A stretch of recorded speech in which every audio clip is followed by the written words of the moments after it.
group of speakers, including myself. I guess I complimented myself, that was funny. But before that, let's take a word from our sponsors. Yes, ladies and gentlemen, thank you to Mitsubishi Heating, or Cooling and Heating. Without them, the second annual Decatur Tiny House Festival would not exist. So thank you so much. You've not shown Mitsubishi some love. Go out to their tent. Go ahead and clap. I'll send good vibes that way.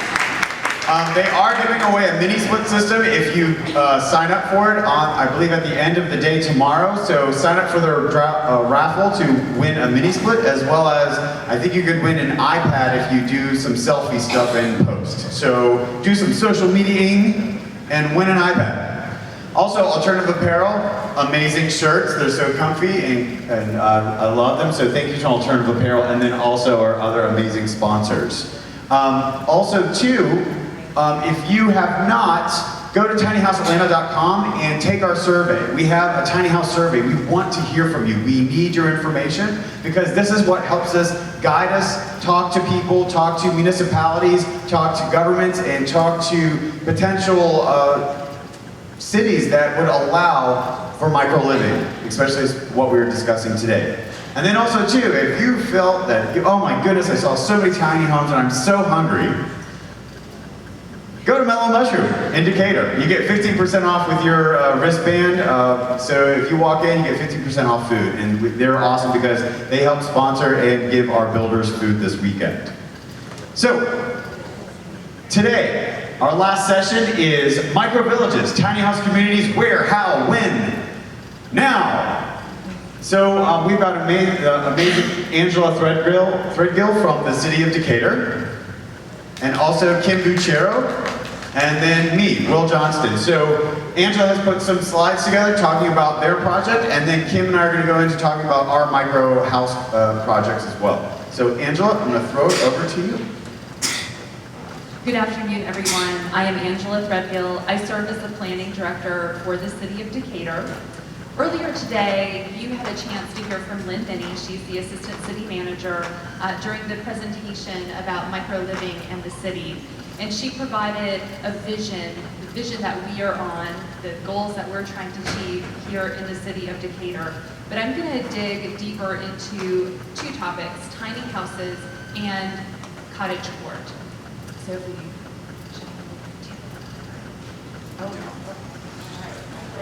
you're driving this, all right. All right. So you all may have seen this illustration before. This is essentially, this is from Opticos Design. First of all, I have to give them credit, but this is circulating the design and planning field very much so. And I do like to show this because it reflects the goals of what Decatur is trying to do. We are doing really well with the creation of mid-rise and high-rise multifamily residential apartments and condominiums. We're doing really well with construction of larger traditional single-family detached homes in our community. But what we're missing is what's called the missing middle housing. This is a whole spread of types of housing that were written out of the zoning code for a few decades. And beginning in 2012 to 2014, we ended up doing some code rewrites to make sure that we created new opportunities for this missing middle to be constructed. So, like duplexes, triplexes, the courtyard apartment, bungalow court, townhouses, we're doing pretty well there. Multiplexes, and then live-work townhomes as well. So during our code rewrites, I want to point out that we now allow accessory dwelling units, and we're starting to see tiny homes being used as accessory dwelling units. We're seeing more permits come in for this type of housing to the rear of a principal dwelling, whether it's an aging parent or perhaps a rental income unit, but that's an option that's now available. So we're starting to see a pickup of building permits there. We also eliminated the minimum floor area that's required for new principal dwellings. Previously, depending on what zoning district you were in, a new house was required to be a minimum of 1,500 to 1,800 square feet, a minimum. That's a big issue. It's kind of, erasing a particular population that likes to live small. But that has been eliminated altogether. So actually tiny homes can now be utilized as a principal dwelling if someone chooses. The next way we're looking at using smaller homes and tiny homes is clustered as a cottage court. So what is a cottage court? Very simply, it's smaller homes clustered together, arranged around a shared green space. And they are nested close together, but in a very good cottage court design. They're designed with privacy. You can kind of see here on the left-hand side, or your right, the solid wall, and then so the neighbors can't see in and vice versa. So there's a little bit of privacy created there, even though they're nested together. So when we did the code rewrite a couple of years ago, we were anticipating our local developers to really get this cottage court concept. We wanted people knocking on our doors. That didn't happen. So the Decatur Development Authority took a chance on a piece of property, it's a half-acre property on Commerce Drive, to do a demonstration project to show the development community that smaller living can be successful and it's desirable. So one thing that they did, well, the half-acre lot is in the Old Decatur Local Historic District, so there are design guidelines that they had to overcome, which they did successfully. These are some samples of houses that we looked at in terms of architectural character. This embodies a lot of the character of our Old Decatur Historic District, the houses, the architectural flavor that is there. But this was a very important component. We hired Bruce Tolar, an architect out of Mississippi. He's very familiar with tiny homes and pocket neighborhoods. And so he came up about a year and a half ago, to do a 3-day charrette, because in Decatur we love public input process. We want feedback from the public. So the first day, we invited all the abutting neighbors to hear their concerns and get their feedback about having a cottage court adjacent to them. The second day, we invited the neighborhood of the Old Decatur Historic District. And then the third day, we invited the larger community. And we had a number of people coming from the larger metro Atlanta just to see what we were doing. And right there, that told us that we had something, that this could be successful. I think we could have sold all 6 cottages that evening because of the amount of interest there. The sizes range from about 1,100 square feet at the top, and then the next slide will show the smallest cottage being about 450 square feet. And just like you see outside on the lawn with these 20+ tiny homes, you can pack a lot of living space in there. It's functional and it's sustainable.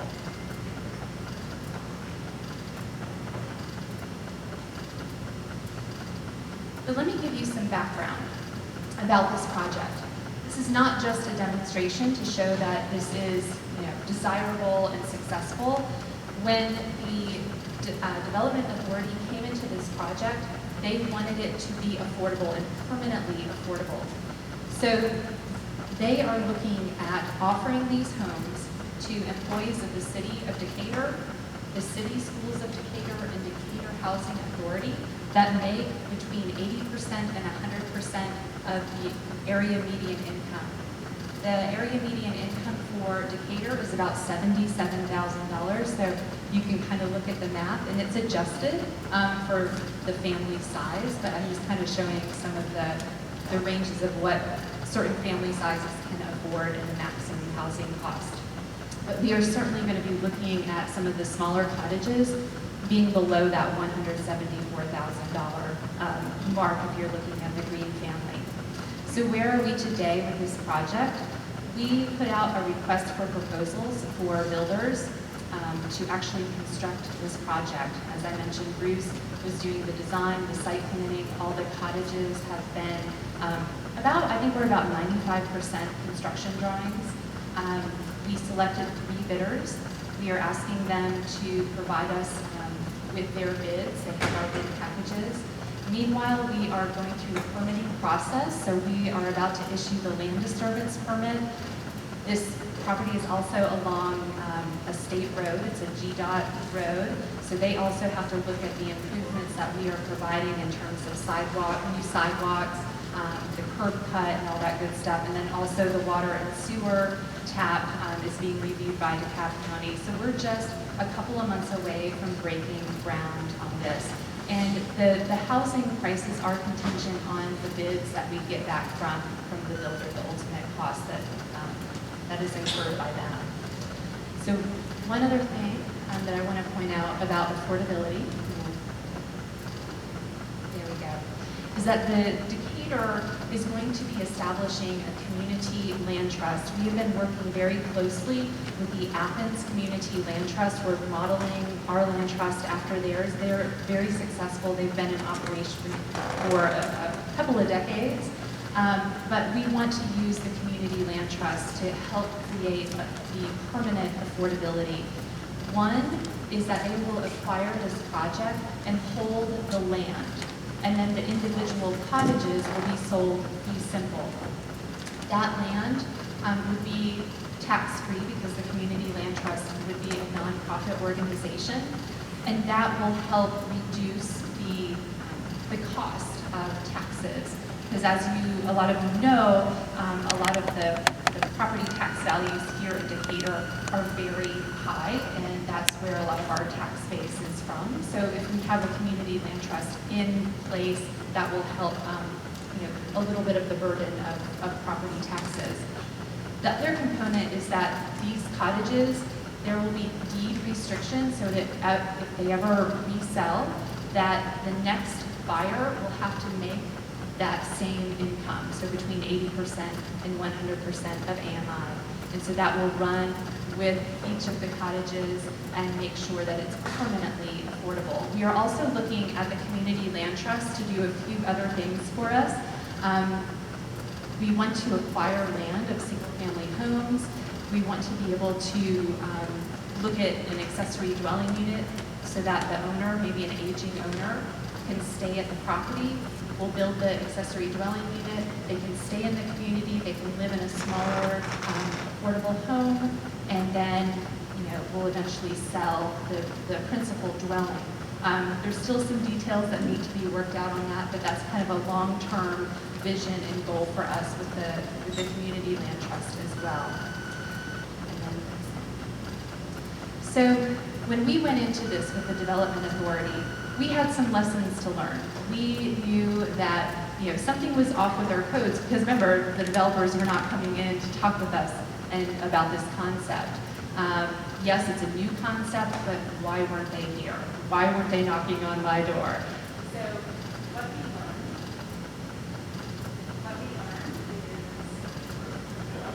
is it might have died. Okay, I'll do it loud.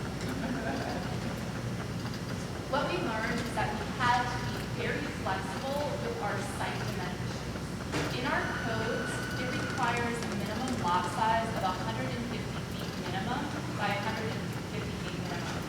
There are very little lots in the city of Decatur that actually have that very rigid site dimension requirement. So we're looking at making it a little bit more flexible, maybe just a general lot size in terms of square footage. So we can be more flexible in that, we've learned. We also want to reduce the maximum floor area from 1,800 square feet to 1,500 square feet, mainly because the last 3 years we have not received a building permit for the construction of a home that's less than 1,500 square feet. We're doing well above that for homes that are above that amount, but we want to focus on homes that are below that amount because they're not being constructed at this time. But at the same time, by reducing, we're also looking at increasing the density. On one of my previous slides, right now our code allows between 5 and 9 cottages. But what if we have a very large lot?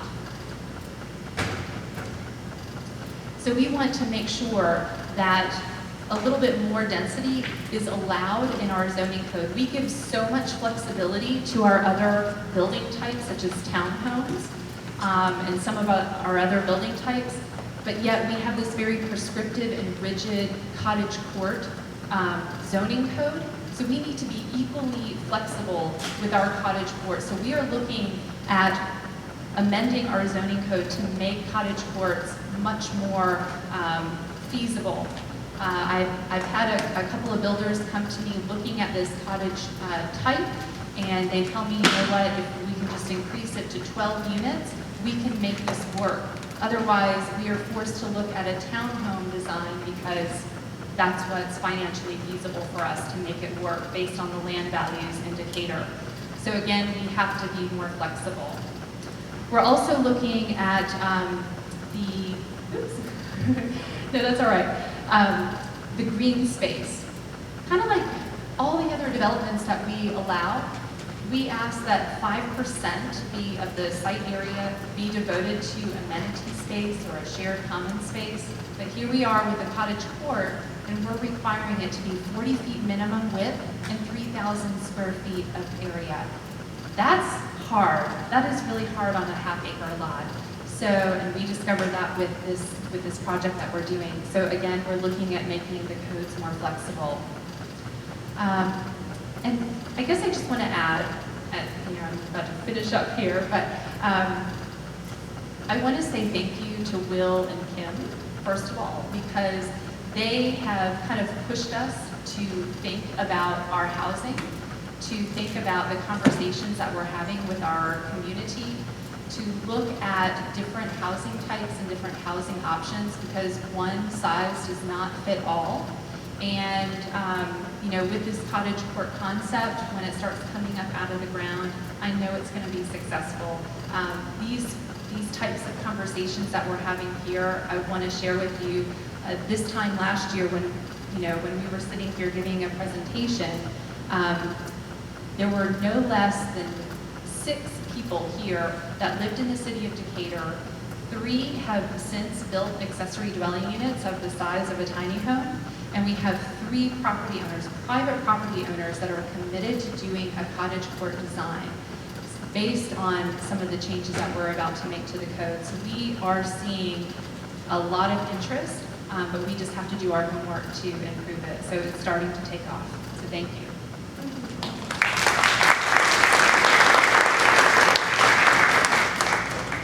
That's exciting because Will and I had just heard that, so thanks for sharing. That's amazing.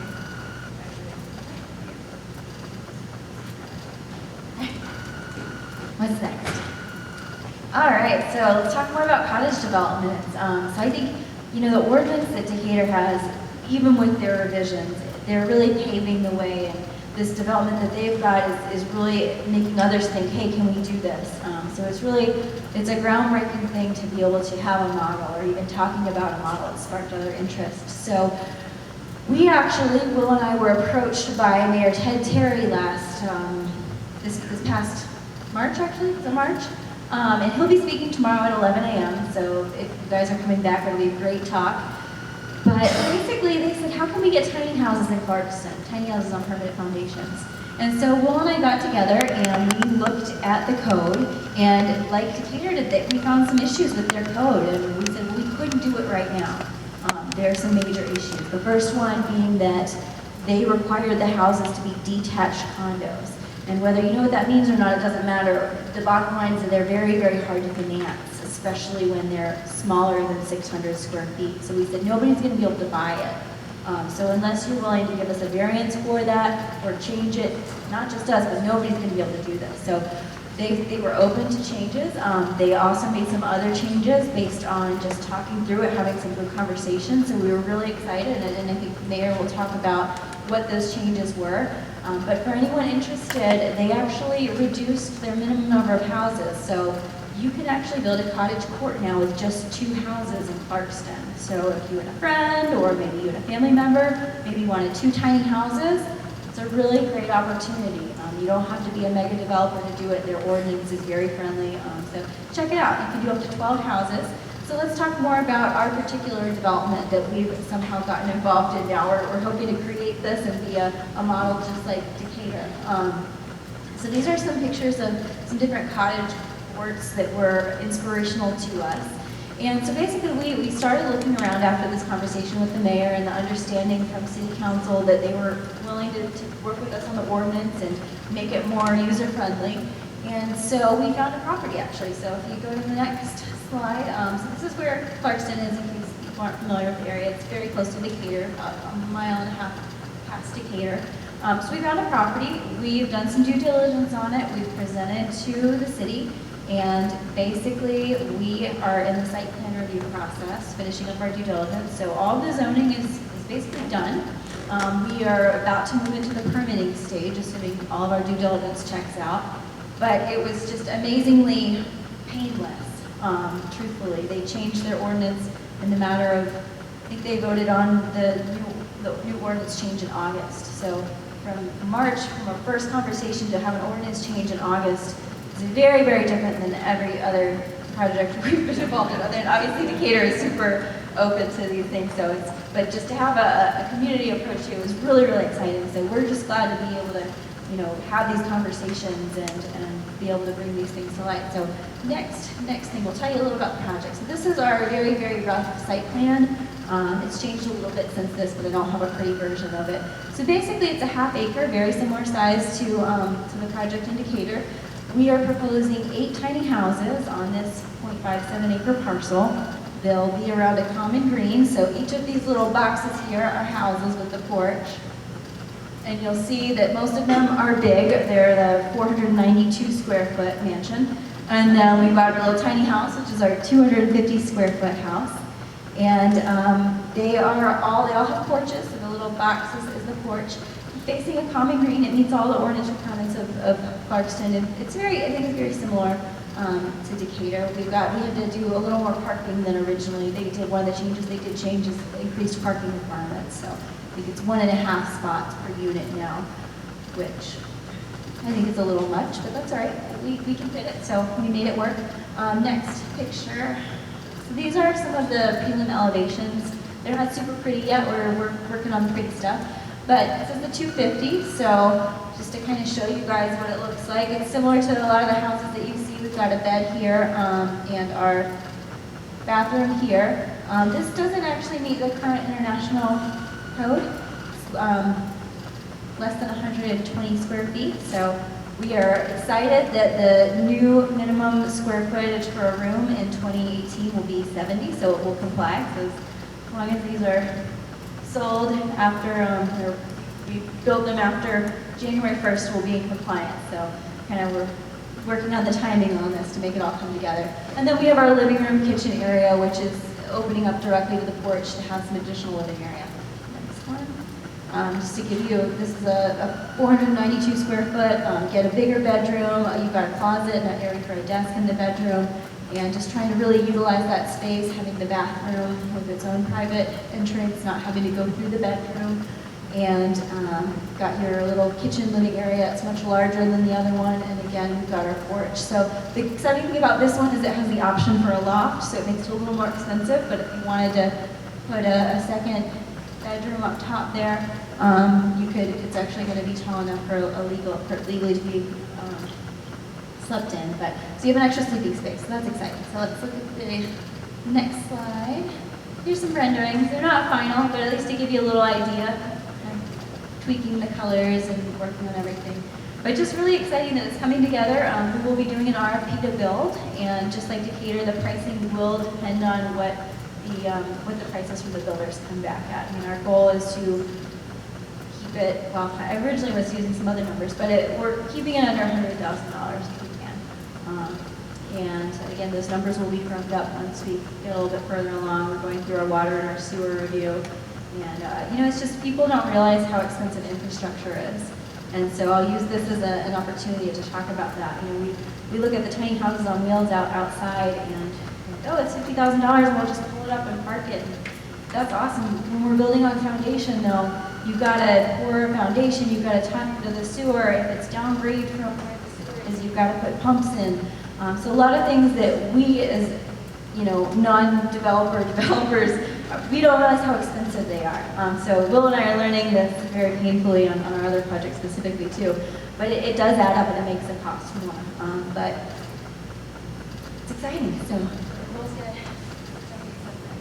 So just to add to Clarkston too, so something else about, again, we're talking about micro communities and we're talking about this whole, I don't even want to say concept because it's already happening, but we are bringing new ways on how we go about creating these projects.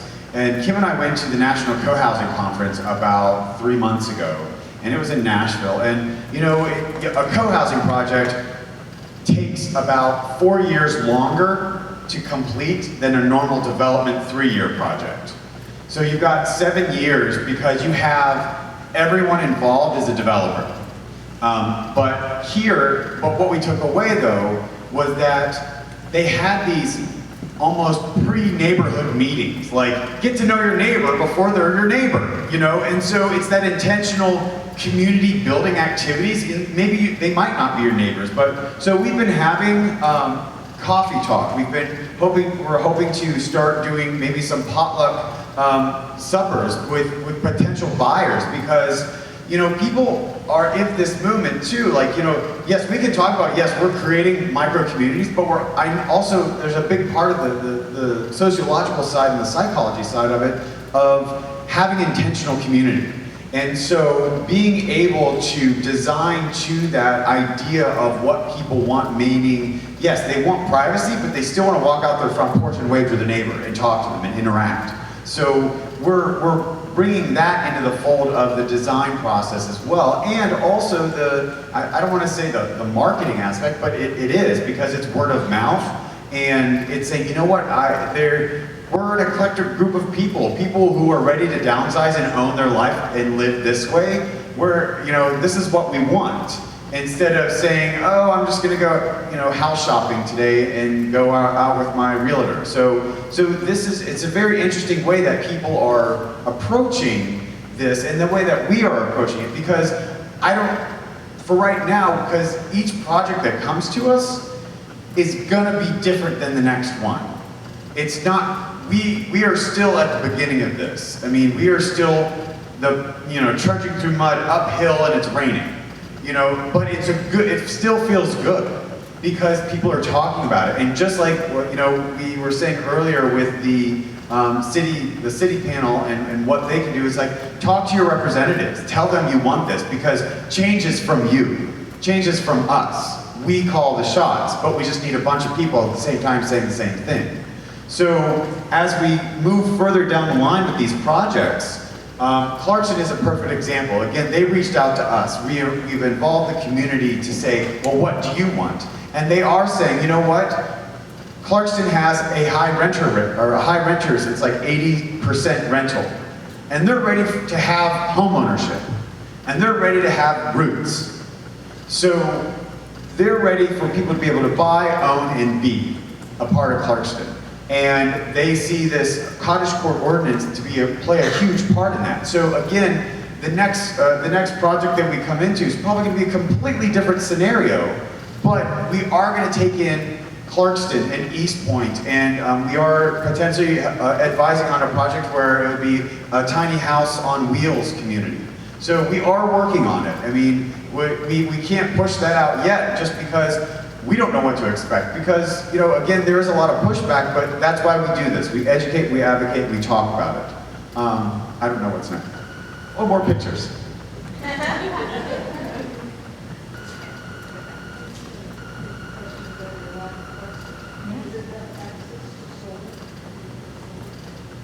It could, yeah.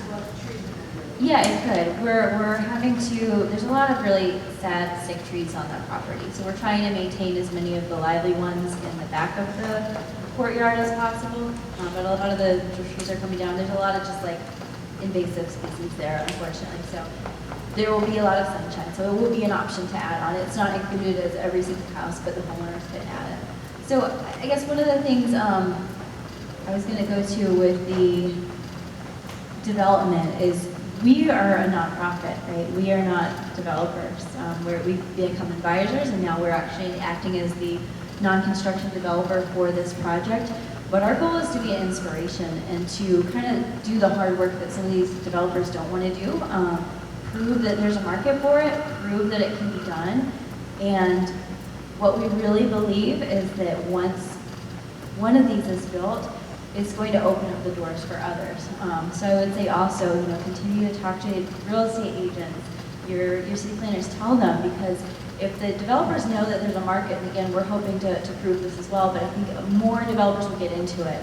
So we're always looking to partner with developers and to just be advisors so that if they're not sure what this movement's all about, we can use the survey results that we got from last year's festival and use the new survey results from this festival to say, look at all of this demand and look at what a diverse group we've got, and really just spark that interest so that we can get out of the way, stop doing this development, and let the really great builders kind of do their thing, and then that's going to help all the prices come down as well. Because once it becomes a normal building product, I think it's going to be more mainstream. It's going to help keep the cost more cost effective. So, yeah. Just to add, and if you heard the earlier talk, we are looking at other ways to make these attainable. So we're looking at modular stick-built as well, because, did I say that right? No. Yeah, you did. Explain that. Yeah, so sorry, modular stick-built meaning climate-controlled environment, like a giant factory on a conveyor belt, just building the walls, building the inside, and moving it along through, just putting on a trailer, taking it to site, and then attaching it to the slab of cement. So, the Driftwood Homes, actually, if you go talk to them, they have the tiny house that's on the opposite side of the field. They actually do this in Florida for foundational-based tiny houses. So the idea of you order from them, just like the JCPenney catalog back in the day in the 30s and 40s, you can, why did I say JCPenney? It's at the end of the day. Sears catalog, where you can order a house and they would just ship it to you. It's the same idea, even though, yeah, you can click the buttons, order it, and then boom, in a couple months, there's your house. So we are looking at, again, we're trying to be inspiration for other builders and other developers to say, oh my gosh, they utilize these organizations, these businesses, they put this community together using modular stick-built. Oh, this one is containers. Oh, this one is so-and-so. So again, we're just trying to show that it can be done, and we know there's a market. You all are here. All the thousands of people are out there. We want more housing options. So the idea of us just trying to, poke and prod the developers like, hey, this is a really good idea, you should do it, see? So again, but we also want the first couple to be correct. And we have been learning a lot. But just working with, learning, communicating with, on the government side, on the marketing side, on the potential buyer side. It's been a process. I mean, we've been in with one project for over 1.5 years. And we're slowly making headway, but we're sticking through it because we believe that there's a huge majority of us that is ready to downsize and just own their life a lot more. Okay, so that's all for the cottage court. If you have questions, let us know. We will be adding a link to our website, tinyhouseatlanta.com. If you go to resources, there's a drop-down called communities. So we've got an Hello? Okay. We have an ongoing list of communities on there. This one doesn't have a link, it's on there, but once we have more details, it will be shared. And I think if you know of any communities that we don't have on there, please tell me, and I'll be happy to add it with a link so we can just share information as a community. My email is kim@tinyhouseatlanta.com. So let's talk about East Point. So East Point, this is the project that we started with back last March. So it's been ongoing for a while, and we are an advisor to the project as Tiny House Atlanta. I am personally also involved as the developer, so I'm investing in the development and working with Jim Chapman Communities, who's a builder that does a lot of large active senior developments. And so we started this, and basically what we did is we threw it out to our group on Facebook and said, does anyone know of any land that's in a somewhat affordable area where we can maybe pursue a project? And lo and behold, we got lots and lots of responses. Vetted a number of properties, and all of the signs pointed to this property as being the best option for us. It was an affordable area. East Point, the land values are still somewhat attainable, so we could do it. We met with the mayor and the city manager. They were super excited, very supportive, felt like we could get it done. And so we partnered up with Jim Chapman, who was a really great builder that we had been talking with about doing a potential project. And we started moving forward from there. And then we learned what politics are. And that sucked. Still kind of sucks. But we've been working on a proposal. We've submitted twice now.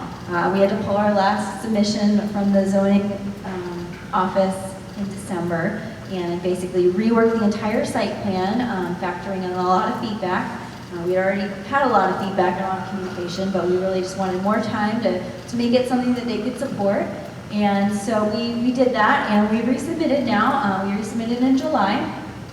We have a local attorney that the councilman trusts, so we can have a really open dialogue with them, so that's been really helpful. So politics.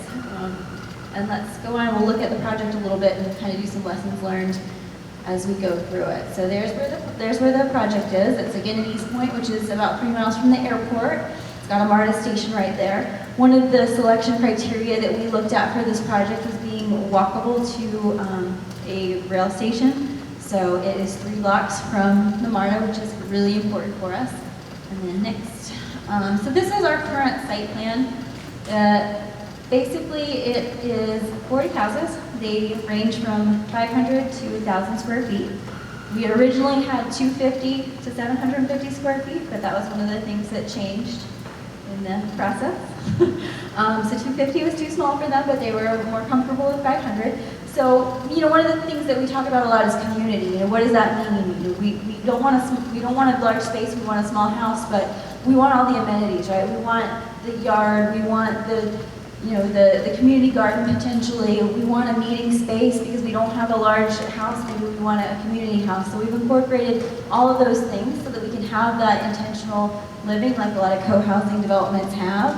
And we've been able to preserve about 3 acres of green space on a 7.7 acre tract. We've got a retaining pond, which is going to solve some flooding issues, which are currently on the property due to very dilapidated infrastructure that's not properly handling the stormwater. So we're really providing a great benefit to the city if they approve it by solving this problem that they have currently. And also potentially providing a really great community for them. So we're hoping on October 16th they approve it. We'll see how it goes. If not, it's been really a great case study. I actually went down to the 2017 Planning Association GPA conference in Columbus on Tuesday, and I was on a panel with 2 officials from the city of Atlanta and from East Point, and the planners are so excited about this. And they were just like, hopefully we approve this. They don't vote on it, council does, so it's not in their hands. So they've been super supportive, and regardless, I think a lot of people are going to look at this as a case study. They did obviously at this conference, and so even if we don't get approved, I think it's been a very, very helpful process for the movement. So I don't know if you want to talk about community at all more. Or you feel okay. Next slide. Yeah. This is my first time doing this on the project. Let's say in all positiveness that this is approved on that October 16th date, what kind of time would we be looking at for groundbreaking? Yeah. So the question was, how long is it going to take basically to build these from if we get approved October 16th? East Point's actually probably one of the worst places to have to permit something in. It's actually gotten worse over the last 1.5 years since we started this. I've had a lot of builders like, oh, I'm not building in East Point. It's very, very challenging. They have a very slow process. So based on that information, it will probably be 3 or 4 months before we can actually get through permitting, especially with some of the new changes. So we would be in construction sometime, maybe next spring. Potentially doing infrastructure before that, but actually starting to build the houses in spring. Once they start, they'll go up very quickly. Summer, yeah. Yeah, and so if you're interested, we have our website. It is epecocottages.com. And there's more information on there, and we'll continue to update it as we get further and firming things up. So these are inspirations of the exteriors. Just wanted to show you that. They won't be exactly like this, but here are some renderings of the houses, and again, we haven't gone to full building drawings, so we'll have a lot better, different schematics once we get that far. That would be one of our 2-story, 1,000 square foot houses, yeah. So, again, these are not the finals, so they're really kind of inspirations just to give you an idea. This is just one of the layouts to show you. It's our 500 square foot layout, and you've got it's long and narrow. We're actually having to rework all of our layouts because of some of the conditions that they made at the planning and zoning thing, so we haven't redone that yet because we've redone them about 8 times, and we're just waiting for this next year before we do more work that has to be redone. But generally, you've got your living room and kitchen here, full kitchen, a little dining area. We've got our bathroom, and then a full, very large bedroom. You could have 2 full closets here and plenty of room for storage. So it's a single level. You could do a loft on top if you wanted. That's an option. Just to give you an idea, and we'll just click through the next ones. I don't want to spend too much time on it, but this was a 750. It was a 2-bedroom, 2-bath, again 2-story. We originally had 1-level plans in the project, a lot of them, and unfortunately that has to be removed now because of the number of larger units they're requiring us as a condition to include. We just don't have room for it. So unfortunately, we don't have any 1-levels that have more than 1 bedroom. So these are 2 stories, and it's 1st floor, 2nd floor, and then we'll go to the next. And again, I think these are going to change a bit because we've got to go a little narrower, so it's going to be a bit different. This is 1,000. And then next slide. And so just amenities, we talked about that. We want a big open community house that can be used for cooking, having community meals. One of the things that we really thought was great at the co-housing conference is the importance of community meals. And they say if nothing else, in a community, you should try to build that community, have a meal together once a week. Because it's not just the meal, it's that conversation that happens at the meal, the interactions. Oh, I've got a soccer game, my son's will you come with? And oh yeah, I'll go. Or hey, you want to go rock climbing? So there's really more than the 5-minute interaction on the front of your porch, that longer conversation that you have when you're cooking a meal together or eating a meal together really helps to build community. So that's something that we want to incorporate in as many projects as we're involved in as possible to really encourage that and allow us to interact with our neighbors on a deeper basis that's not just, hey, you're my neighbor. It's like, oh, I know your dog's name, I know your child's name. Kind of probably know, whatever your weekly schedule is because we talk so often. And so I'm going to call you when I go out of town and I need my dog taken care of. I'm not going to take her to a really expensive, overnight doggy hotel or something. I'm going to call you if I need my kid driven here. And you know what? You can call me too, when my mom needs to be checked on, or what you call me when you need something. And you start to build that real community that we seem to be lacking in our suburban sprawl type environment. I think that's all I have actually. Okay, and then so that's where we're at. We'll let you know what happens after October 16th. And you want to do anything before we go to questions? Okay, let's go to questions. Got a lot of them. Yes, ma'am, in the white. Thank you.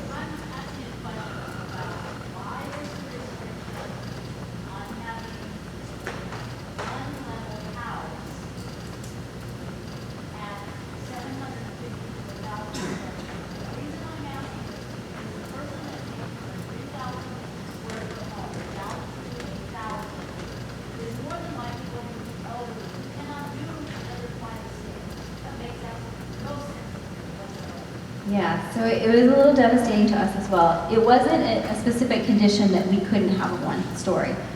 Basically, all of the 28 conditions combined that they gave us as a recommendation of approval, 28 of them, it's a lot.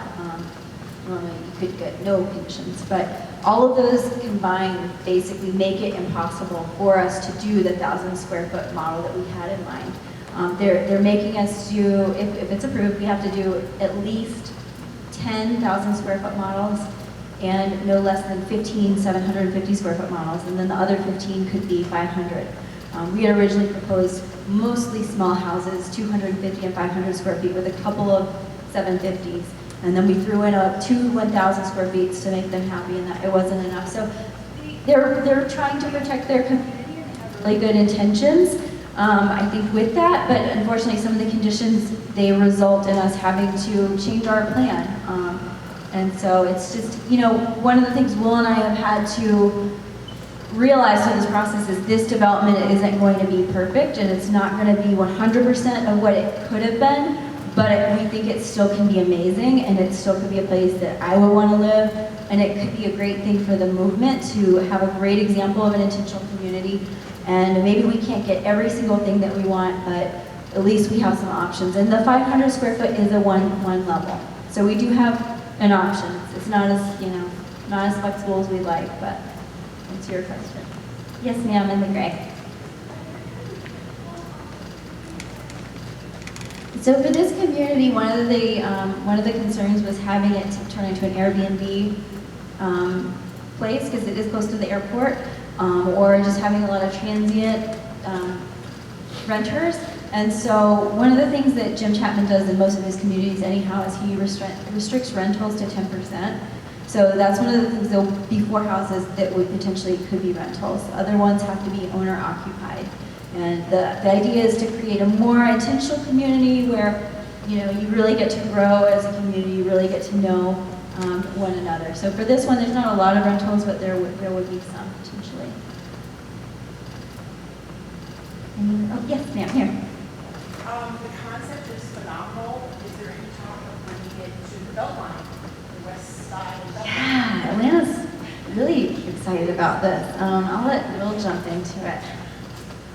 So we've actually met with a number of organizations, Invest Atlanta, actually the Chick-fil-A Foundation, and that's what's been great is that, you know, it's not that like Kim and I are knocking on doors. We just need to be in the right place at the right time or doing something that people are saying, so what are you doing or what can we do?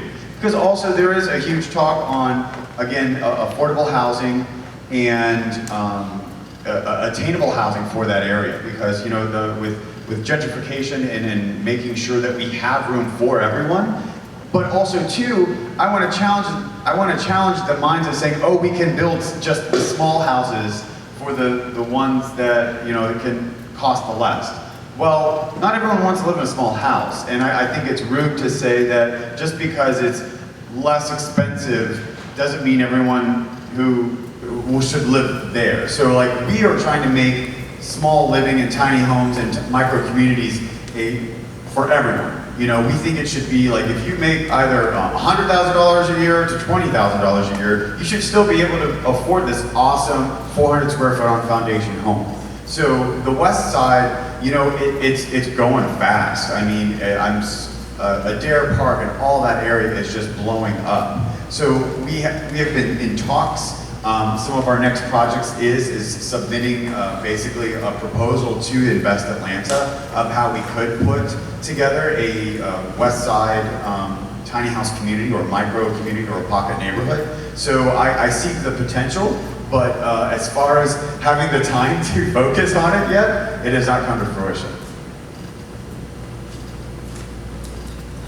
Well, and also just acting as an advisor. So we have conversations with real estate developers, and we're hoping that we can just be an advisor and encourage them. There's so much activity in that part of town. So if they'll take that project on, we can help make sure that it's successful and that it's done right, so it's not a failure. That's something we're looking at right now, because again, we don't have the resources, the money, or the time to take on another project with the involvement at this level. But I see it happening, and even the city specifically at the conference are like, when's it gonna come to us, Kim?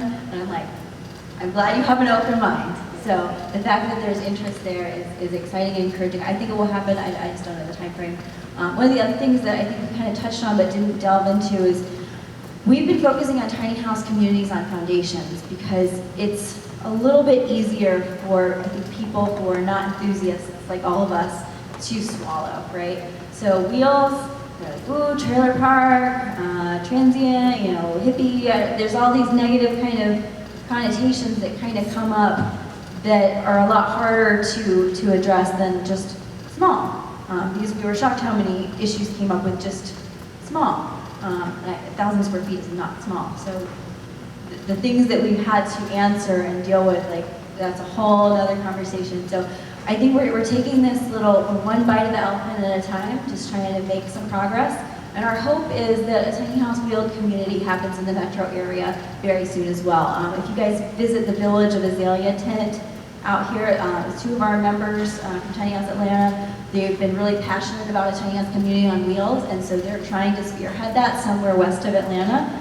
So we're trying to help them in some way, shape, or form to have the conversations with the municipalities to see who's willing to take it on. So they're looking around Austell, Lithia Springs, Mableton area. So stay tuned with us on that. We'll try to keep you guys updated, because if a tiny house on wheels community could happen that close to the city where you're 20 minutes away from downtown, it could be really groundbreaking for our entire movement. And so again, we're not quite there yet, but we're hoping that in the next 12 to 24 months something can happen. Because a couple people that we know have tried it and they've run into some dead ends and they just haven't gotten it yet. But I think we're making some progress. And once one of these is built and people see how beautiful it is and how successful it is, I think it's going to help us get to that next step of the wheeled communities. Yes, sir, in the back. I'm wondering if, under state law in Georgia or local ordinances, if you could provide any restrictions, offer to these community folks, restrictions on, for example, marine estate. Is that legal? It's going to depend on what the type of restrictions are. So like you quit from a Fair Housing Act, I couldn't say I'll only rent to this person or sell to that person. You So can't. I'm coming at this from trying to get past the resistance. The more you can target that, Yeah. the more success you're Yeah, gonna have. absolutely. I think a lot of the covenants that have been proposed on both of the developments are to achieve that, to give them a sense of comfort that it will be well maintained, certain things will happen. Really, my take on it is it's just fear of the unknown. It's not a fear based in any sort of fact. We've gone through it. Our attorney Harold Buckley was talking about this at the conference. There's real fears based on fact, and then there's just fear of, well, I don't know, I haven't seen this, and so we're like, well, go to Cabbage Town. There's a whole bunch of tiny, 600 square foot houses everywhere, and it's doing great. So even with examples of pockets of this, it's just hard. So I think just having the community exist will help with that fear, because then we can say, go drive this community. It's just exactly what we're talking about. It will give us a little bit more way to dispel the fear. And festivals like this, and that's why we have these festivals, to educate you all, to give you an opportunity, but also for municipalities, officials to kind of come in and be able to see, feel, and touch and be like, oh, this is kind of nice. Maybe I could live in this. Or maybe I have too many shoes or too many clothes, but in general, this is really nice. And so to just dispel that fear, because they see it firsthand, it's not just on some wild TV show that they can't relate to tangibly.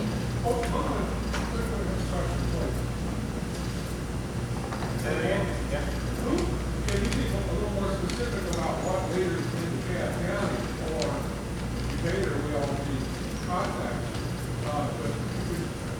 Let us know how we deal with that. Well, for the city of Decatur, we are well on our way. So if you are supporting smaller living styles and lifestyles, then we are well on our way. We are looking at starting our code amendments, I guess this month, or October, yes.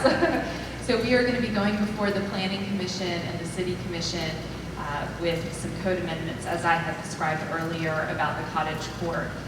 So if you're here in the city and you support cottage courts, we would love to have you at an upcoming public hearing. And of course, that's available on our website. For DeKalb County, they are a little bit behind us, but they're slowly coming around as well. Kathy Gannon, Jeff Rader are the county commissioners in this area, as well as Commissioner Johnson. And so those are some of the commissioners that I work with frequently in this area. Thank you. And I would say also, the wheel-based tiny homes,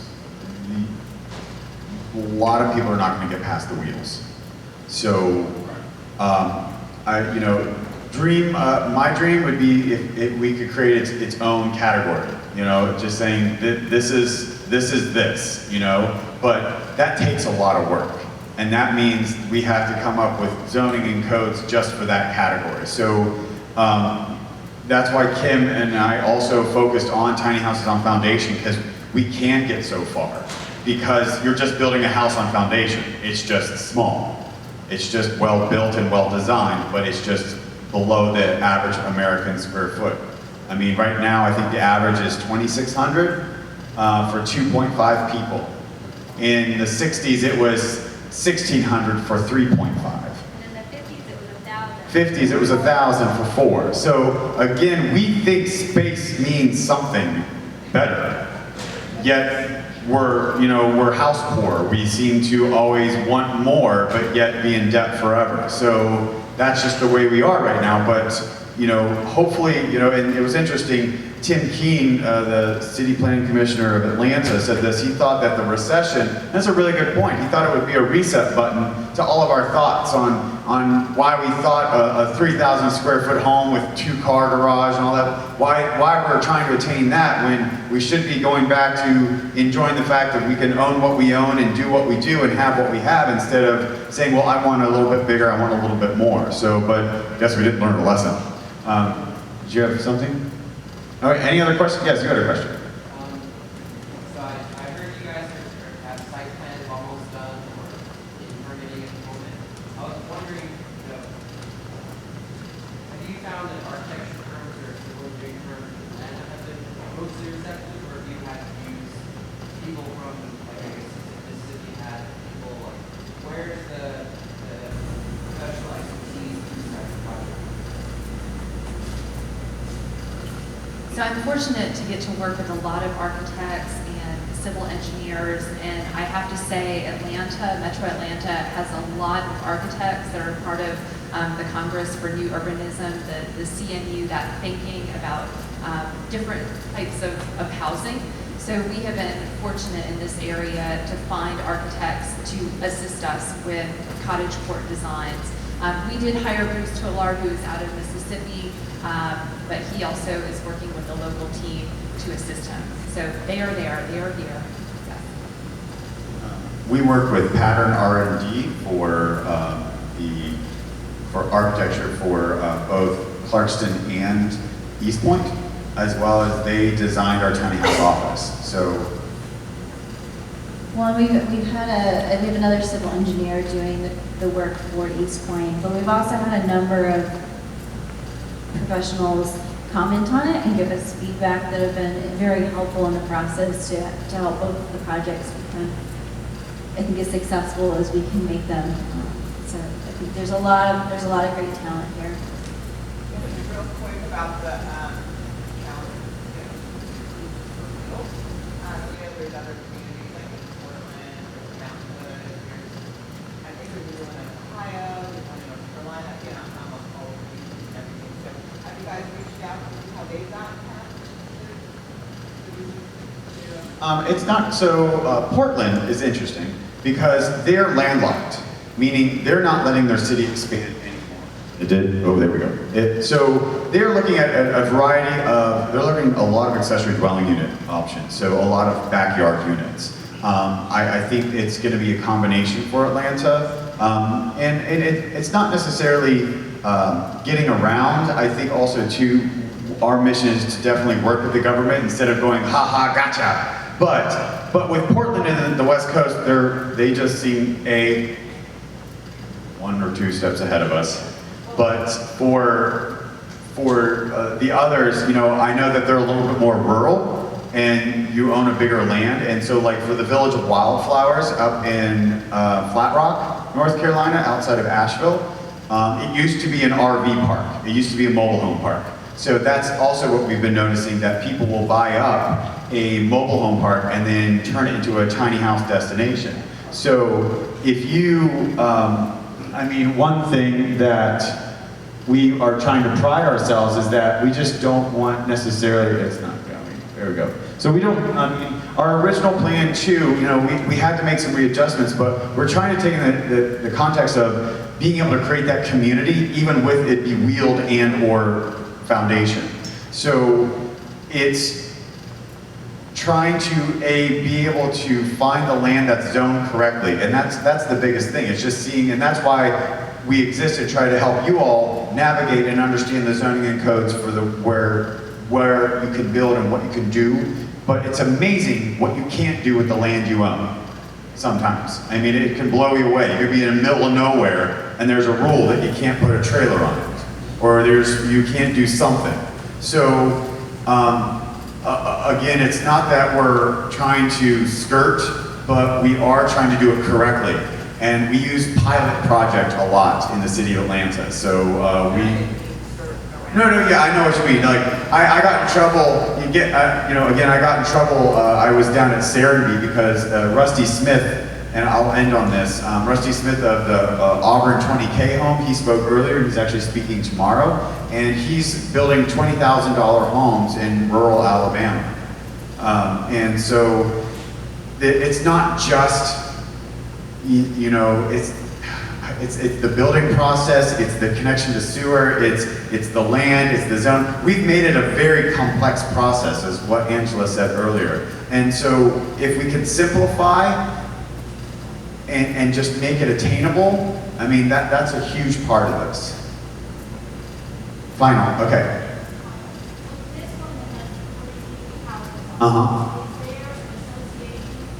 Yes, there will be an HOA. The question was, will there be an association fee? And yes, we want it to be minimal, but we still want you to buy into it. We want you to say, okay, if you are not cutting your grass, or if you are not doing X, Y, and Z, you got to. So it's like, you all got to play in the sandbox together. So yes. All right, so with that, it is 5 o'clock. So thank you so much. You've got an hour left to go tour tiny houses. Again, it's been Angela Threadgill from the city of Decatur. My name is Ron, Kim Buchero, and Will Johnson. We'll see you guys later.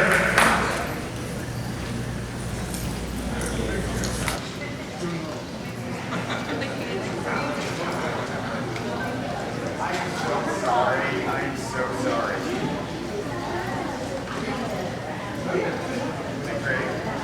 Oh, perfect. Perfect. Yeah, and you sent me a few, I was like, okay, I'm like, slot. I just have an error, so I have no, so it's so funny. Perfect. Did you have a good trip?